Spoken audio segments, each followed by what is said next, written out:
السلام عليكم ورحمة الله وبركاته. مرحبا بكم معايا في مطبخ وتدابير ليندا. إذا كنتوا أول مرة تزوروا القناة نتمنى ديروا لي اشتراك والإعجاب بالفيديوهات وتفعيل الجرس باش يوصلكم كل جديد. الكيكة تاع اليوم ولا الوصفة تاع اليوم اللي جبتها لكم عبارة على كيكة التفاح بالفلان. راح تكون بنينة بزاف وبدون بيض، أكدوا لي على بدون بيض.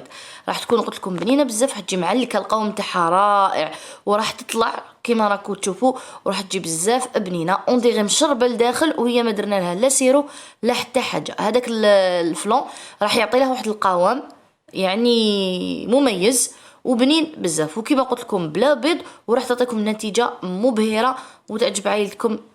انا متاكده من هذا الشيء. الا كنتي حيره وما لقيتيش واش ديري القهوه تاع العصر، ولا هكذا جاوك ضياف على غلا وما صدتيش واش ديري لهم وحصلتي وعندك شويه تفاح، يعني حتى التفاح ماهيش ياخذ لي بزاف باسكو حندير غير على السطح تاعها فقط. كيما راكم تلاحظوا راح تجي خفيفه بزاف وبنينه وتحمر الوجه. هاي ليك الكيكه تاعي كيما راكم تلاحظوا، يعني كي نشوفها هكذا ما راحش نامن باللي ما فيهاش البيض.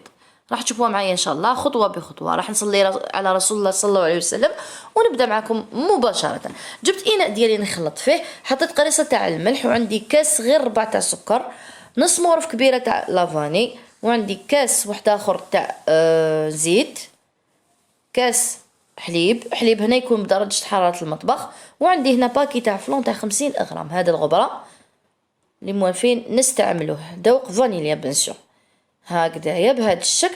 من بعد واش ندير، راح نجيب البروميكسور تاعي ونضرب مليح حتى نتحصل على المزيج اللي راح تشوفوه معايا. هاوليك كيفاش يولي مزيج ثقيل، والسكر تاعي نضمن كامل باللي داب تماما هو والسكر تاع الفلون. نحطو بجيه، من بعد نروح نصير زوج كيسان تاع فرينه وباكي تاع خمات الحلوى ولا لا لوفر، صيرتهم مليح ونخلطهم. هنا الكاس اللي استعملت تاع 225 مليلتر بك الامانه هكذا كيما كنتوا تشوفوا. خلطت مليح دوك النواشف، من بعد نزيدهم بالعقل. هنا درتهم على يعني دفعتين. درت الجزء الاول دخلته مليح هكذا غير بالفوي فقط كيما كنتوا تشوفوا، ما استعملناش كامل باطور. هنا اللي ما عندهاش الميكسور ولا ما توفرش عندها، تقدري تستعملي اي بلندر ولا خلاط يكون عندك، ماشي مشكل، راح يعطيك نفس النتيجه. زدت الجزء الباقي تاع النواشف تاعنا حتى تحصلت على مزيج كيما راكم تلاحظوا هكذايا كيما تاع كامل لي كيك ولا المسكوتشو. جبنا المول تاعنا هذا تاع الكوشه تاع 25 سنتيمتر القطر ديالو، فرشتلو هكذا ورق طهي باش يسهل يعني يديمونا لي فاسيلمون، وزدت دهنتو بالزيت هكذايا. من بعد نفرغ الخليط ديالي هذاك غير بالعقل بهذا الشكل ونساويه. هنا كيما نقول لكم دائما سيو كيفاش ديروا، يعني ما تمركزوش في الوسط باش ما يخرج لكمش مقبب، يعني ندني للطرف اكثر من الوسط باسكو هو كي يبدا يديجاجي لي في الوسط باش ما يخرجليش هذيك القبه هكذايا، تخرجي الشكل تاعو اشباب. بالنسبه للتفاح، انا التفاح تاعي عندي هذا الصغير هدايا، معليش ماشي كامل المشكل، غسلته مليح ونقطعوا هكذا شرائح. حبيتوها رقاقه على هكذا ديروهم رقاقه على هكذا، ومن بعد نستف كامل كيما شفتوا الشكل تاعو امامكم هكذايا.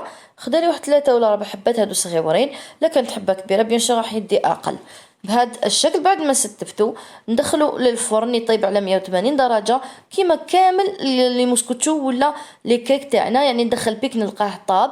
من بعد مباشره وهي سخونه هكذا نخرجها ندهنها بدهنه مليحه تاع ناباج، ولا ما توفرش عندك ناباج استعملي لا جولي العسل، يعني الشيء اللي كان متوفر.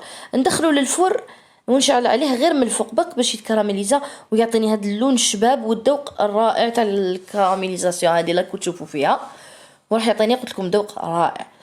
هذه الكيكه تاعي نخليها بيان شو حتى تبرد مليح باش نقدر نقطعها. علاش؟ باش ما تجينيش معجنه من بعد، كي تكون سخونه راح دير لكم واحد تتعجن لكم كيما الحكايه تاع الخبز هكذايا. بعد ما بردت قدمتها، قلت لكم بنينه بزاف، وجربوها ورجعوا لي الخبر، راح تعجبكم انا متاكده من هذا الشيء. جربوها ورجعوا لي في التعليقات ان شاء الله. ما تكونش اخر مره يعني تشوفوا الفيديو تاعي وتدعموني ان شاء الله. والى اللقاء مع وصفات اخرى باذن الله. دمتم بخير وفي رعايه الله ورحمته.